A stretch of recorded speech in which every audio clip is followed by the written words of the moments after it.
මුජිබුර් රහ්මාන් අද කියනවා මෙන්න මෙහෙම කාරණයක්. අගමැතිතුමියට JVP එක ඇතුළෙම කුමන්ත්‍රණයක් තියෙනවා. ඒ නිසා පරිස්සම් වෙන්න ඕනේ. මෙහෙම කියන්නේ මේ ඔබතුමාලගේ පක්ෂයේ මුජිබුර් රහ්මාන් මන්ත්‍රීතුමා තමයි කියන්නේ. එහෙම ප්‍රශ්නයක් තියෙනවා. දැන් ඔබතුමා අගමැතිතුමිය ගැන මේ ඔබතුමා කතා කරපින්ද මම ඇහුවේ. ඇත්තෙන්ම මේ මුජිබුර් රහ්මාන් ජාතික ජන බලවේගය ගැන හිතන්නේත් ඒගොල්ලන්ගේ දේශපාලන ව්‍යාපාර වගේ කියලා හිතලා. එතුමාට අත්දැකීමක් නැහැනේ ජාතික ජන බලවේගය. නිසා ඒගොල්ලෝ හිතනවා එතුමාට එන කැපිලි වගේම මේක ඇතුළෙත් එකිනෙකා අතර කපා කොටා ගැනීම තියෙනවා කියලා. එතුමාගේ පක්ෂයේ විවිධ කණ්ඩායම් අතර තියෙන හැලහැප්පිලි වගේ මේක ඇතුළෙත් එවැනි හැලහැප්පීම් තියෙනවා කියලා එතුමා හිතනවා. නමුත් ජාතික ජන බලවේගය කියලා කියන්නේ එහෙම එකක් නෙවෙයි. ජාතික ජන බලවේගය කියලා කියන්නේ ඊටාම අවබෝධයෙන්, ඊටාම සහයෝගයෙන් තියෙන ප්‍රශ්න අභ්‍යන්තරිකව කතා බහ කරගනිමින් පොදු අරමුණක් කරා එකට එකතු වෙලා ඉන්න කණ්ඩායමක්. නිසා එවැනි කණ්ඩායම් තුල ඒ මුජිබුර් රහ්මාන් කියන විදිහේ දේවල් සිද්ධ වෙන්නේ නැහැ. ඉතින් ඒක එතුමාගේ ප්‍රාර්ථනීය වෙන්නේ. එතුමා බලාපොරොත්තු වෙන්නේ නැති එහෙම හරි මෙවැනි පෞරුෂයන් වැටෙනවා නම් ඒගොල්ලන්ට වාසි කියලා. නමුත් එහෙම දෙයක් ජාතික ජන බලවේගය තුළ සිදු වෙන්නේ නැහැ. අපිට හරිම අදහසක් තියෙනවා මේ රජයේ බලයටපත් කළේ කවුද? මොනතරම් වෙහෙස මහන්සි වෙලාද?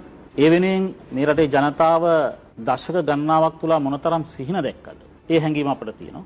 නිසා අපි හැමතිස්සෙම ජනතාව ඉස්සරහා අපි නිහතමානී. ජනතාව ඉදිරිපත් කරන ඕනෑම ගැටලුවක්, ඕනෑම විවේචනයක්, ඕනෑම අදහසක් ගැන ඊටාම විවෘත මනසින් සලකා බලන්න අපි සූදානම්.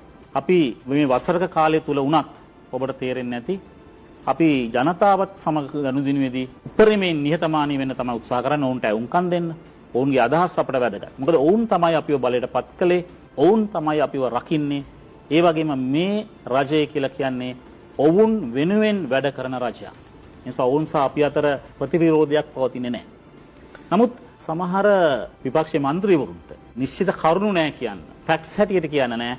ඒ නිසා ඔන්න ඔයනි ප්‍රහාරයන් එල්ල කරලා හෝ දේශපාලනය පවතින කරන උත්සාහයක් කියලා තමයි මට හිතෙන්නේ. යම් කිසි විදිහකට මේ අධ්‍යාපන ප්‍රතිසංස්කරණ සම්බන්ධයෙන් ඔබතුමන්ලා යලි මේ ගැන පසුවිපරමක් කරනවද? මොකද්ද රජයේ අද කැබිනට් එකත් රැස් වෙන නිසා මම අහන්නේ. විශේෂයෙන්ම අපි මහා සංඝරත්නය මේ සම්බන්ධයෙන් මතු කරලා තියෙන අදහස් සම්බන්ධයෙන් අපි සැලකිලිමත් වෙනවා. අපි ඒ සම්බන්ධයෙන් ගරු කරනවා.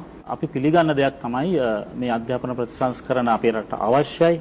අපට ජනවරම ලැබිලා තියෙන්නේ වෙනුවෙන්. නිසා ඒ අධ්‍යාපන ප්‍රතිසංස්කරණ මේ රට ගෙන ඒම අපේ වගකීමක්.